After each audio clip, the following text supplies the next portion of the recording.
Hi and welcome to another sculpting video. In this video we will continue our Halloween sculpting and sculpt a cute little ghost today.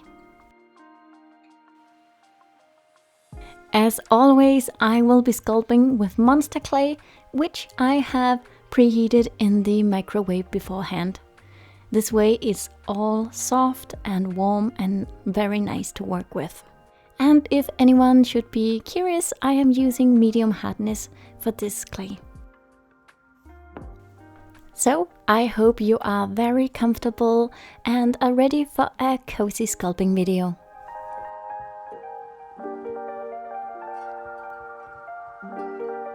For almost all of my magnets, I start off with a round ball that I shape down.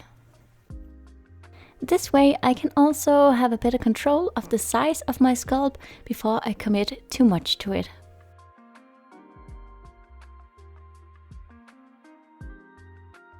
As always, I don't really have an idea of exactly what I'm gonna sculpt. I mean, I know I'm gonna sculpt a ghost, but I don't have a reference picture or a drawing or anything to go out from. So a lot of the time I am simply just playing around with the clay without really knowing what exactly I'm doing.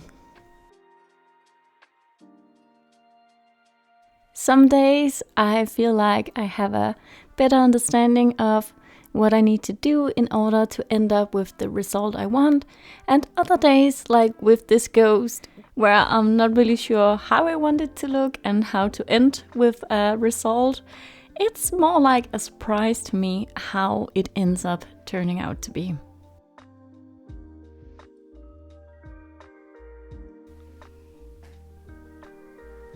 So I haven't been talking directly to the camera before, but I thought as I am cleaning up the lines on the little ghost, it would maybe be a good time for me to talk a little bit directly to the camera instead of always hiding behind the voiceover. This ghost was a suggestion from one of you guys that left a comment on you wanted to see a pumpkin and a ghost. And last time I did the pumpkin, so today I will be sculpting the ghost. And I'm kind of going for the vibe as the ghost is kind of on its way, swishing away. And I'm also thinking about adding a little pumpkin. Since I'm not sculpting after anything, I am just trying out as I am sculpting to see what I like and what I don't like, and just kind of letting the ghost appear on its own as I'm sculpting. But I'm not really loving it. Maybe I will continue to push around the clay a little bit to see if that will help. I think I'm gonna try a little bit more before I completely give up on this one. In the end, I decided I really didn't like the look and wanted to try something else. I didn't feel like the bottom part of it looked like cloth that was folded, so I decided to try to roll out some thin clay and then fold it as the cloth would naturally fall. And as I was doing this, my little helper Maho showed up for support. My cat is such a social butterfly, and most days he will be lying around where I am, or if he hadn't seen me for a while or I've been gone most of the day, he becomes very cuddly and needs a lot of attention.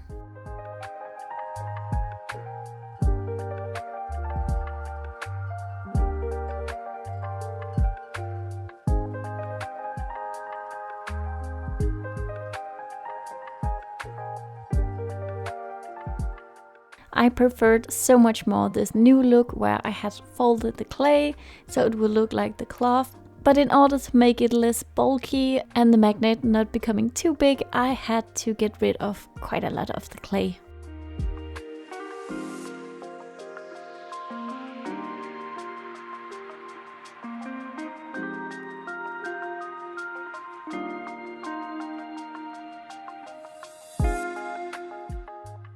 And never forget to have your coffee and snack break.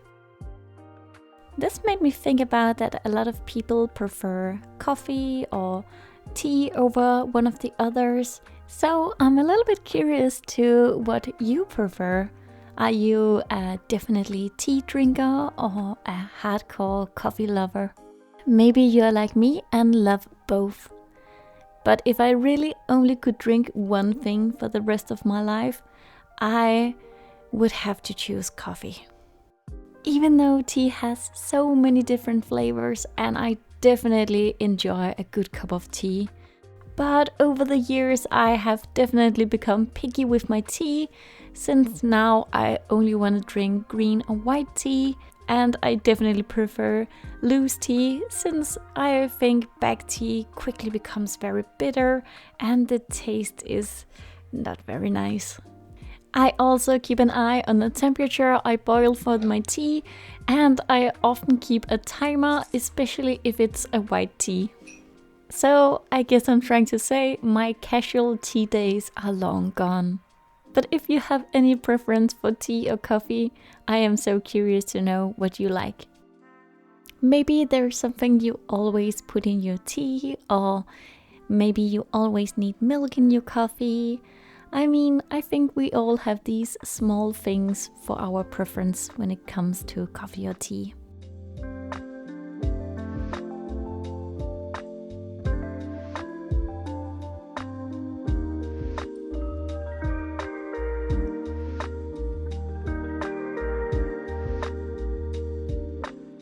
In the video last week, I talked about I was opening up a small Etsy shop where I would sell my giblet magnets, and in the long run I would also include some of the things that I'm sculpting in these videos.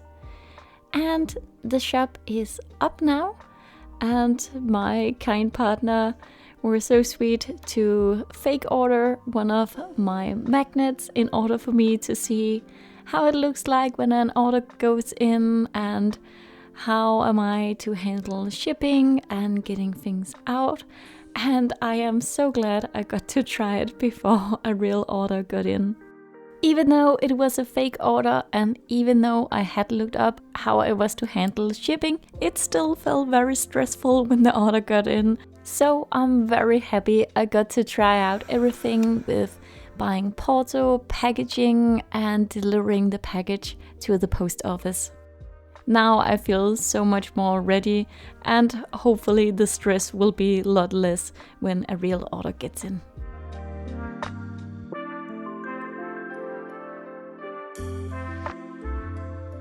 The next thing I am thinking about putting in my shop is my little simple cat sculpt.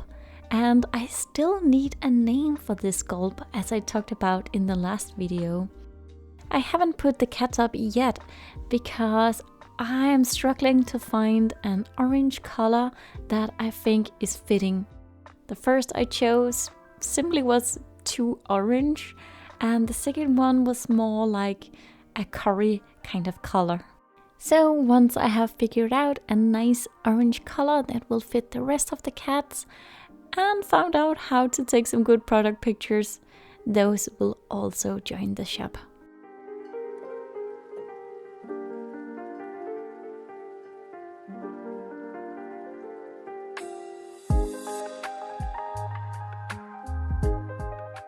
I thought the ghost looked a little bit too simple at this point, so maybe adding a pumpkin might make it look a little bit more interesting.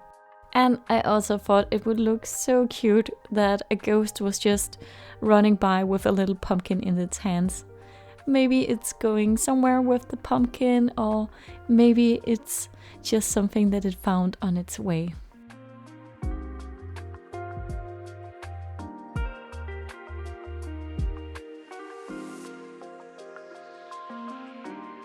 And since I sculpted 2 pumpkins last week, this really didn't feel like a challenge. I knew exactly how I was gonna sculpt this pumpkin.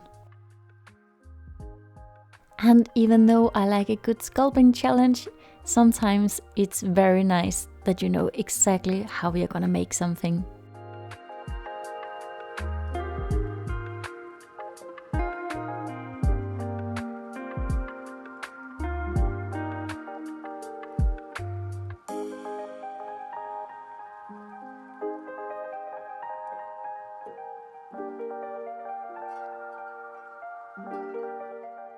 I guess I could share in this video some very exciting news. I have ordered a laser cutter that will arrive in a week or two, and I seriously can't describe how excited I am for this to arrive. I have endless ideas of things I want to make with this laser cutter. My Pinterest board is totally filled up with laser cut ideas in wood and acrylics, and I am just running down into the rabbit hole of TikToks and Pinterest pins and seeing all of these amazing things that people are making with a laser cutter. Some of the things I want to be making with this laser cutter is both for D&D stuff, because my partner especially plays a lot of D&D and I have recently started playing again, so I have a lot of ideas how to make the game more immersive.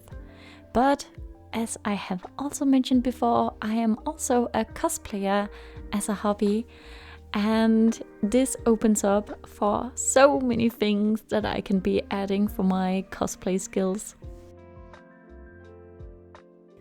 I have so many machines I have gathered over the years due to my cosplay hobby. I have an airbrush, a 3D printer, a quite advanced sewing machine, and so many more tools. I just really love learning to use new machines and tools.